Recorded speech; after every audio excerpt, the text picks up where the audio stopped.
जय हिंद साथियों, आप सभी का स्वागत करता हूं आप सभी के अपने चैनल टारगेट सिलेक्शन में। साथियों, आज इस क्लास में एक ऐसे टॉपिक को टच करने जा रहे हैं जिस टॉपिक से एग्जाम में साथियों प्रश्न आपके बनता ही बनता है 100% गारंटी के साथ। यानी कि आपसे परीक्षा में साथियों पूछा जाता है कि बताइए भाई, ये राष्ट्रीय उद्यान, ये नेशनल पार्क कौन से राज्य में स्थित है। तो एक से दो प्रश्न साथियों बनते ही बनते हैं। तो आज इस क्लास के माध्यम से इस टॉपिक को कंप्लीटली तौर पर पूरा करेंगे, ये समझ लीजिए। तो साथियों, क्लास में बने रहिएगा, यह क्लास आपके लिए बहुत ही इंपॉर्टेंट हो जाती है। अगर आप लोग कहेंगे कमेंट सेक्शन में इसका पीडीएफ अवेलेबल कराओ, तो पीडीएफ भी मैं आपको दे दूंगा। चलिए, सबसे पहले हम लोग थोड़ी सी बेसिक नॉलेज यहां पर देख लेते हैं जो परीक्षा में आपसे पूछी जाती है। भारत में जैव विविधता। देखिए, भारत में कौन से स्थल, यानी कि भारत में कौन से स्थल जैव विविधता के ताप स्थल कहे जाते हैं। तो पूर्वी हिमालय एवं पश्चिमी घाट, ये दो नाम आप लोग ध्यान रखेंगे, एग्जाम में आपसे पूछा जाएगा। केरल में स्थित कौन सी घाटी जैव विविधता के कारण प्रसिद्ध है। तो बहुत एग्जाम में प्रश्न पूछा जाता है। तो जो साइलेंट वैली है ना, ये कहां पर स्थित है? केरल में स्थित है, पहली बात याद रखना है। यानी कि केरल में जो साइलेंट वैली है ना, ये साथियों, ये घाटी, ये जैव विविधता के कारण ही जानी जाती है, प्रसिद्ध है। और ये क्वेश्चन तो साथियों ये समझ लीजिए कई बार एग्जाम में पूछा जा चुका है कि फूलों की घाटी कहां पर स्थित है। तो कहां पर है? उत्तराखंड में स्थित है। और भारतीय प्राणी विज्ञान सर्वेक्षण की स्थापना कब की गई? तो 1916 में की गई। भारतीय प्राणी विज्ञान सर्वेक्षण का मुख्यालय कहां पर स्थित है? तो कोलकाता में स्थित है। उसके बाद देखिए, भारतीय वानस्पतिक सर्वेक्षण विभाग की स्थापना कब की गई? तो 1970 में की गई। भारतीय वानस्पतिक सर्वेक्षण विभाग का मुख्यालय कहां पर स्थित है? तो कोलकाता में स्थित है। तो ये तो साथियों कुछ बेसिक क्वेश्चंस हो गए जो आपसे पूछे जाते हैं। अब उसके बाद देख लीजिए साथियों, कौन सा नेशनल पार्क किस राज्य में स्थित है। बड़ा ही अहम टॉपिक आपके स्क्रीन पर से गुजरेगा। तो साथियों, अगर चैनल पर नए हैं तो चैनल को सब्सक्राइब कर लीजिए, बेल आइकन पर क्लिक कर लीजिए और एक प्यारा सा कमेंट करके आप लोग बता दीजिएगा कि वीडियोस आपको कैसी लग रही हैं। उसके अलावा साथियों, वीडियोस वाले सेक्शन में जाकर मैंने बहुत सारी वीडियोस आपके लिए बनाई है इंपॉर्टेंट एमसीक्यूज की, जो एग्जाम में आपसे सीधे सीधे पूछे जाएंगे। तो उस टेस्ट को भी जरूर लगाइएगा जाकर, अगर आप लोग का एग्जाम आने वाला है। और ये सभी एग्जाम के लिए साथियों क्लास है। अगर वो चाहे यूपी पेट का एग्जाम हो, यूपी पुलिस का एग्जाम हो, यूपीएसआई का एग्जाम हो, आने वाली किसी भर्ती, एसएससी का एग्जाम कोई हो, तो सभी भर्तियों के लिए एकमात्र क्लास ऐसी जो एग्जाम को बड़े ही शानदार स्कोर से आपको क्रैक कराएगी। चलिए, भारत में सबसे पहले 1936 में कौन सा राष्ट्रीय उद्यान स्थापित किया गया था? तो जिम कॉर्बेट नेशनल पार्क स्थापित किया गया था। कब? 1936 में। पूछा जाए जिम कॉर्बेट राष्ट्रीय उद्यान ये कहां पर स्थित है? तो उत्तराखंड में स्थित है। पूछा जाएगा वर्तमान में देश में कितने राष्ट्रीय उद्यान है? तो 104 से अधिक हैं। वर्तमान में देश में कितने वन्यजीव अभ्यारण्य है? तो 566 हैं। वर्तमान में देश में कितने संरक्षण रिजर्व हैं? तो 97 हैं। वर्तमान में देश में कितने समुदाय रिजर्व हैं? तो 214 हैं।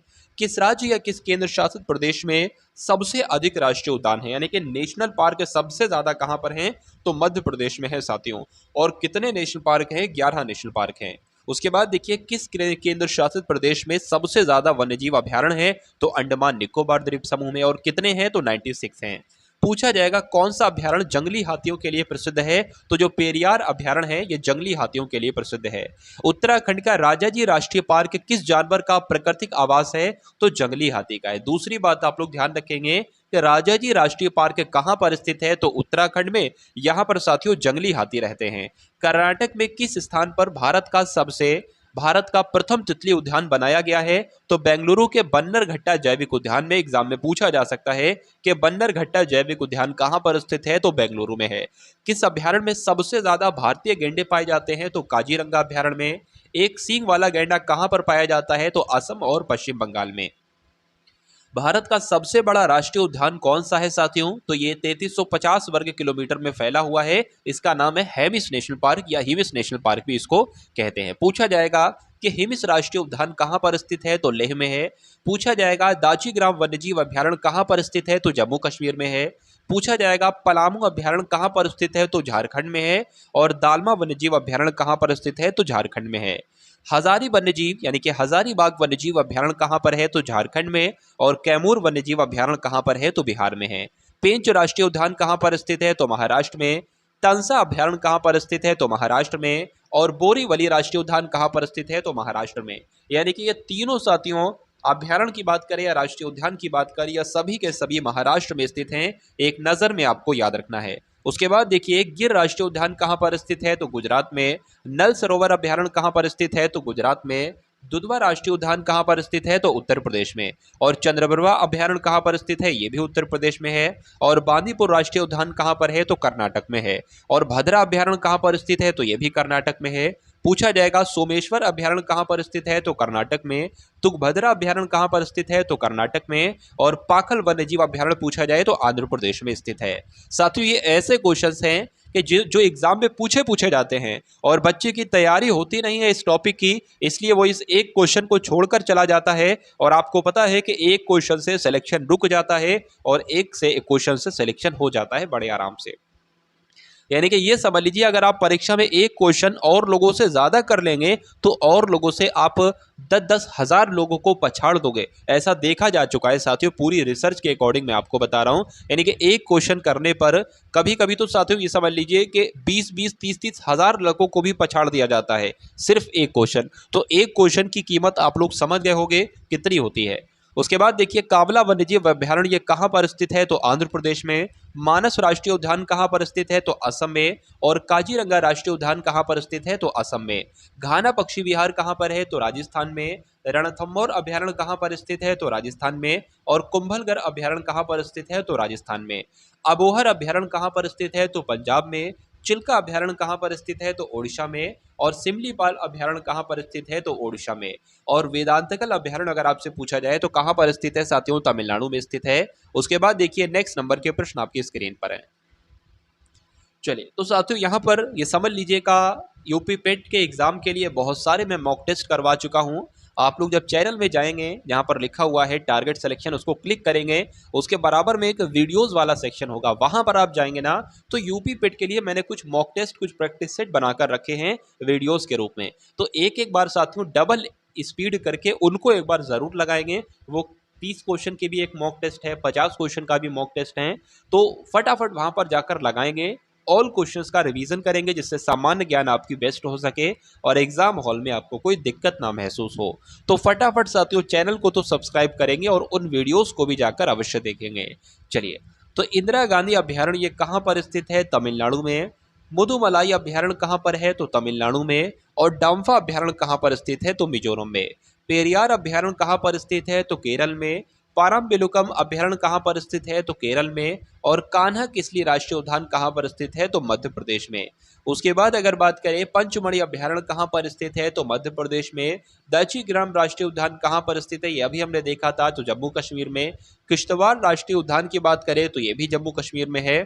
और बांधवगढ़ राष्ट्रीय उद्यान की अगर बात करें तो मध्य प्रदेश में। नगरहोल राष्ट्रीय उद्यान की बात करें तो कर्नाटक में। और परवई वन्यजीव अभ्यारण्य की अगर बात करें तो अरुणाचल प्रदेश में। तो इतनी जानकारी आपको ध्यान रखना है साथियों। चलिए, तो अगर आप लोग चाहते हैं कि सामान्य ज्ञान को आपके टॉपिक वाइज खत्म किया जाए, तो एक बार कमेंट सेक्शन में आप लोग बताएंगे कि टॉपिक वाइज चलाना है या मॉक टेस्ट के रूप में चलाना है। और करंट अफेयर के मैं सोच रहा हूं साथियों, कुछ चुनिंदा क्वेश्चन दूं आपको, हर महीने के 50 क्वेश्चन दूं, जिसमें से एग्जाम अगर उस महीने से बने, परीक्षा में एग्जाम में प्रश्न उस क्लास से बने, यानी कि उस महीने से बने, तो उस क्लास में से ही आपका कवर हो जाए, बाकी आपको कुछ ना पढ़ना पड़े। उसके बाद देखिए, सुल्तानपुर झील अभ्यारण्य कहाँ पर स्थित है? तो हरियाणा में। रोहिला राष्ट्रीय उद्यान कहाँ पर है? तो हिमाचल प्रदेश में। और सुंदरवन राष्ट्रीय उद्यान कहाँ पर है? तो पश्चिम बंगाल में। भगवान महावीर उद्यान कहाँ पर स्थित है? तो गोवा में। उसके बाद देखिए साथियों, नोगर वाइलिम अभ्यारण्य कहाँ पर है? तो मेघालय में। और केबुल लामजाओ राष्ट्रीय उद्यान कहाँ पर है? तो मणिपुर में है। मानस टाइगर विहार अभ्यारण्य कहाँ पर स्थित है? तो असम में। चंदका हाथी विहार कहाँ पर स्थित है? तो ओडिशा में। और सरिस्का टाइगर विहार कहाँ पर स्थित है? तो राजस्थान में। उसके बाद देखिए, मालापट्टी विहार की अगर बात करें कहाँ पर स्थित है? तो आंध्र प्रदेश में स्थित है। अब साथियों हम लोग देख लेते हैं कि बाघ परियोजनाओं से संबंधित भी कुछ प्रश्न आपसे पूछे जाते हैं। तो भारत में बाघ परियोजना कब शुरू की गई? 1973 में। भारत का प्रथम बाघ संरक्षित स्थल कौन सा है? तो जिम कॉर्बेट है।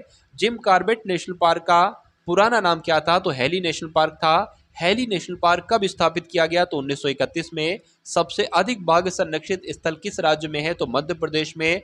भारत के किस राज्य को टाइगर राज्य के रूप में जाना जाता है? तो मध्य प्रदेश को। क्षेत्रफल की दृष्टि से भारत का सबसे बड़ा बाघ संरक्षित क्षेत्र कौन सा है?